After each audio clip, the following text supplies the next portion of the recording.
Hello बच्चों, I hope you all will be fine. यहाँ लिखा हुआ है समरी ऑफ कोलिजन थ्योरी। ये एक काफ़ी ब्रॉड एंड डिफ़िकल्ट टॉपिक है। अगर आप लोअर क्लासेस में हैं तो आप इसे अवॉइड कर सकते हैं। ड्यू टू दैट मैं उसकी समरी केवल आपको यहाँ पर ब्रीफ कर दूँगा, ताकि अगर रिक्वायर्ड नहीं है तो आप पूरा ना पढ़ें। देखिए, लिखा है यहाँ कि जो रजिस्टिविटी है can be well understood with the help of collision theory. Resistivity आप पढ़ तो पहले ही चुके हैं, लेकिन जो उसका सिग्निफिकेंस आपको और बेहतर तरीके से समझना है माइक्रो लेवल पे, तो फिर आपको कोलिजन थ्योरी डिटेल में जानना होगा। Here we have summary. ये क्या है? ये जो छोटे छोटे सर्कल हैं, these are atoms. You know, जो मैटर है वो एटम से बना है। मैं यहाँ प्रोटोटाइप मटेरियल ले रहा हूँ, प्रोटोटाइप कंडक्टर ले रहा हूँ, कॉपर होता है। तो कॉपर का मैंने कोई पर्टिकुलर सेगमेंट या सैंपल या वॉल्यूम कंसीडर किया है, जिसमें मैंने ये कॉपर के एटम बनाए हैं। बट यू नो, जो कॉपर होता है उसमें जो आउटर सेल का इलेक्ट्रॉन होता है वो आसानी से निकल आता है और निकल जाता है। करस्पॉन्डिंग केमिकल रिएक्शन यहाँ दिखाई गई है, जिसमें बना है Cu+ एंड 1 इलेक्ट्रॉन। तो फिर जो अगला डायग्राम है उसमें ऐसा ही मैंने दिखाया है। जितने एटम थे, देखिए मैंने उनके प्लेस पर इलेक्ट्रॉन मेंशन किया है, राइट। और ये प्लस प्लस क्या है? जब इलेक्ट्रॉन एक एटम से निकल जाएगा तो जो रिमेनिंग पार्ट होगा that will be cation Cu+। तो ये Cu+ है, ये उसका इलेक्ट्रॉन है, कंबाइन होकर के यहाँ पर था, ये कंबाइन था और ये उससे एक इलेक्ट्रॉन निकला, तो ये आपको कैटायन मिला। आप यहाँ पर देख रहे हो लिखा है ये मोबाइल है, ये इमोबाइल है। What is it mean? It means कि जैसे अर्थ है, अर्थ के ऊपर आप किसी बॉल को ड्रॉप कर दो, what will happen? Earth ball को अट्रैक्ट कर लेगी।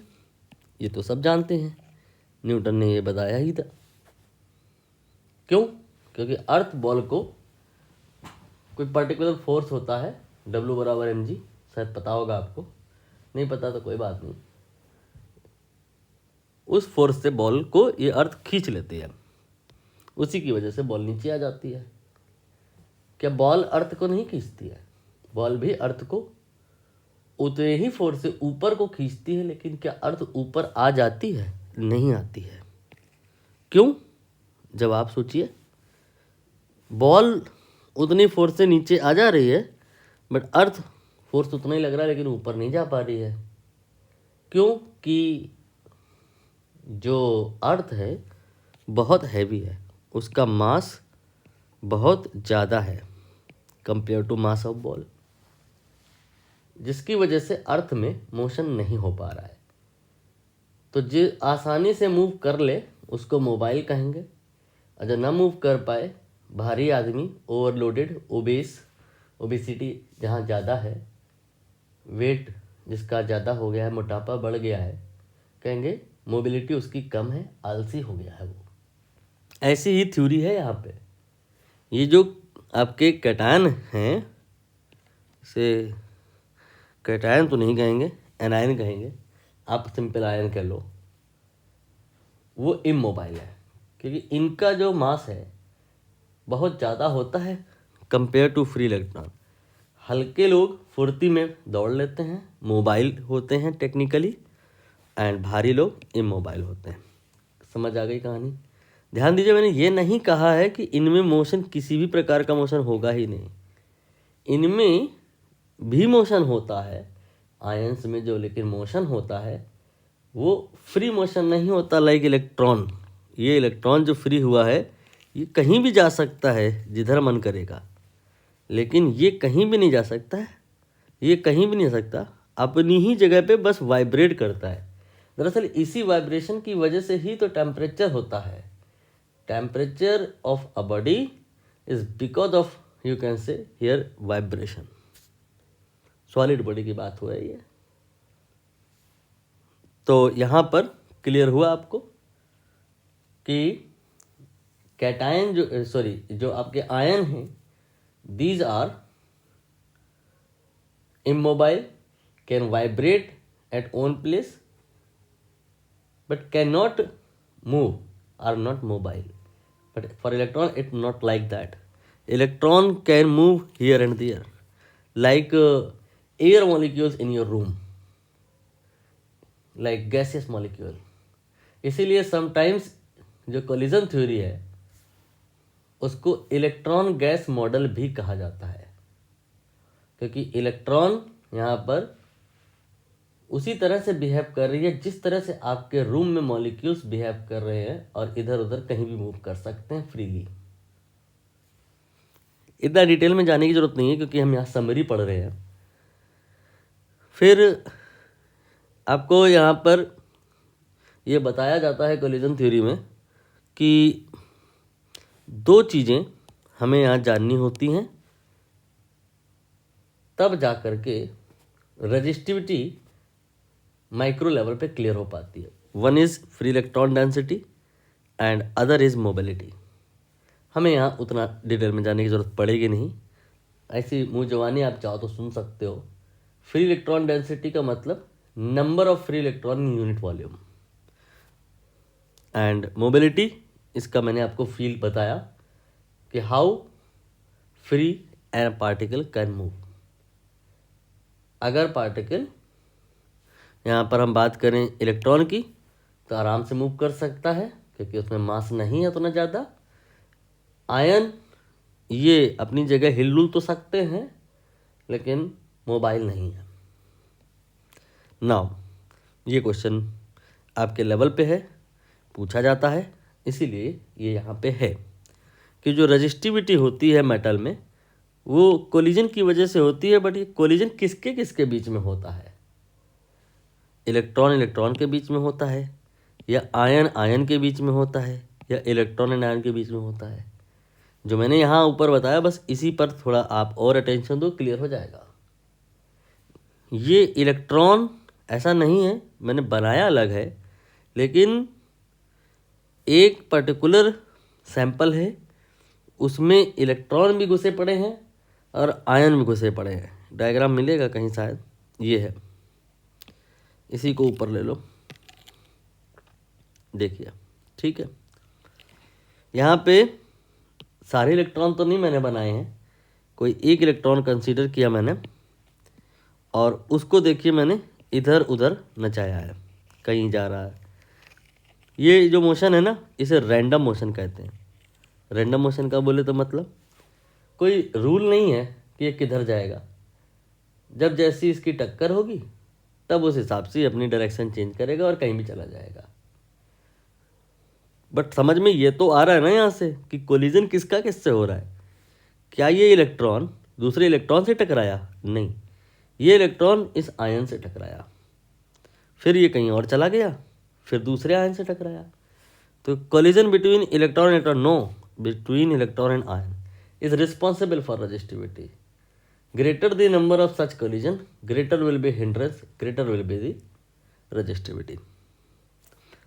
I hope अब थोड़ी क्लियरिटी रजिस्टिविटी को लेके आ रही होगी कि माइक्रो लेवल पे क्या है। कहीं ना कहीं कोलिजन से रिलेटेड है। ज़्यादा कोलिजन अगर हो गए तो ज़्यादा रजिस्टिविटी हो जाएगी। जब कोलिजन थ्योरी के बेसिक्स आप करोगे तो समझ में आएगा। ये बात गलत भी हो सकती है लेकिन आप सही मानो, इसीलिए मैं ऑलवेज वर्ड नहीं यूज़ कर रहा हूँ, ऑलमोस्ट बोल रहा हूँ या मोस्टली बोल रहा हूँ कि मोस्टली नंबर ऑफ कोलिजन जो अगर बढ़ेंगे तो हिंड्रेंस बढ़ेगा, रजिस्टिविटी ये जो है बढ़ जाएगी। कोलिजन थ्योरी में मैंने हालांकि ये भी बताया था कि उस पर ज़्यादा पढ़ने का मतलब उड़ता हुआ तीर लेना है, क्योंकि कहानी क्वांटम लेवल पे चली जाती है, क्वांटम मैकेनिक्स पे चली जाती है। फर्मी एनर्जी न जाने क्या क्या तामझाम होता है।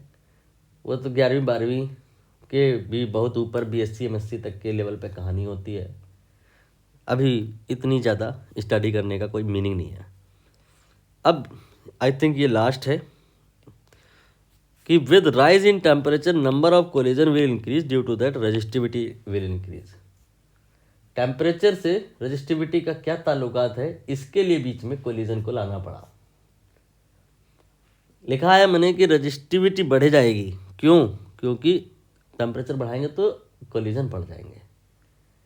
यही वाली बात जो अगर आप नहीं समझ पा रहे हो, माइट भी ना समझ पा रहे हो क्योंकि कोलिजन थ्योरी पूरी तो पढ़ी नहीं है आपने, समरी केवल आप देख रहे हो, तो फिर एक हमारे घरों का कल्चर है हिंदुस्तान में, उस पर डिस्कशन कर लेते हैं। कभी नहीं भूलोगे आप। मोस्टली आपने देखा होगा वाइफ लोगों में एक अच्छी बात है कि हस्बैंड से वो झगड़ा करती हैं। यह बात तो अच्छी नहीं है। अच्छी बात यह है कि वो झगड़ा तब करती हैं जब हस्बैंड ऑफिस से घर आ जाता है। गंदी बात तब हो जाए जब वो झगड़ा करे जब हस्बैंड ऑफिस जाए। ये मैं कह क्या रहा हूँ, मैं बताने की कोशिश कर रहा हूँ कि झगड़ा जब करते हैं ना लोग, तो उनका temperament, you can say temperature, वो बढ़ जाता है। और जब अगले का टेम्परेचर बढ़ जाता है और वो रैंडम मोशन कर रहा है, उसका दिमाग इतना काम नहीं करता, वो न जाने किधर चला जाए, इधर उधर, हियर एंड दियर वो जाएगा, दिखाई सुनाई उसे देगा नहीं, क्योंकि उसका टेम्परेचर बढ़ा है। उसका कोलिजन इधर उधर रोड में हो सकता है। इसीलिए वाइफ लोग ऑफिस जाते समय झगड़ा नहीं करती हैं, हस्बैंड लोग जब घर आ जाते हैं तब झगड़ा करती हैं। जो अगर जाते टाइम करेंगी तो टेम्परेचर बढ़ेगा, कोलिजन बढ़ेंगे, और कोलिजन बढ़ेंगे तो मैंने अभी बताया रेजिस्टिविटी बढ़ जाएगी।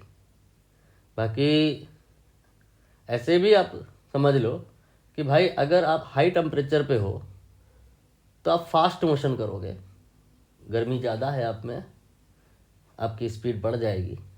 और जो अगर आपकी स्पीड ज़्यादा बढ़ जाएगी तो जो दूर कहीं कोई गाड़ी खड़ी है तो आप उससे जल्दी जाके टकरा जाओगे। जो अगर बहुत जल्दी जाके टकरा जाओगे तो कोलिजन आपका जल्दी होने लग गया। जो कोलिजन 1 घंटे में होना था, वो कोलिजन, ये मैं 1 घंटा क्या समझाने के लिए ले रहा हूँ, असली वैल्यू तो 10⁻⁻15 है। कोलिजन थ्योरी में ये सब आपको वैल्यूज़ वगैरह क्लियर हो जाती हैं। यहाँ तो मैं लेमैन तरीके से एक्सप्लेन करने की कोशिश कर रहा हूँ कि जो हाई टेम्परेचर अगर हो गया तो स्पीड बढ़ेगी, स्पीड बढ़ेगी तो कोलिजन जल्दी होगा, कोलिजन अगर जल्दी जल्दी होने लगे तो ज़्यादा हो जाएंगे, ज़्यादा हो जाएंगे तो रेजिस्टिविटी बढ़ जाएगी। क्यों रेजिस्टिविटी बढ़ जाएगी? क्योंकि हिंड्रेंस बढ़ जाएगा। समझ गए? तो I hope how resistivity related with temperature, it's all clear. छोटी सी वीडियो थी, आसानी से समझ में आ गया होगा। Now in next class we will see. Thank you very much.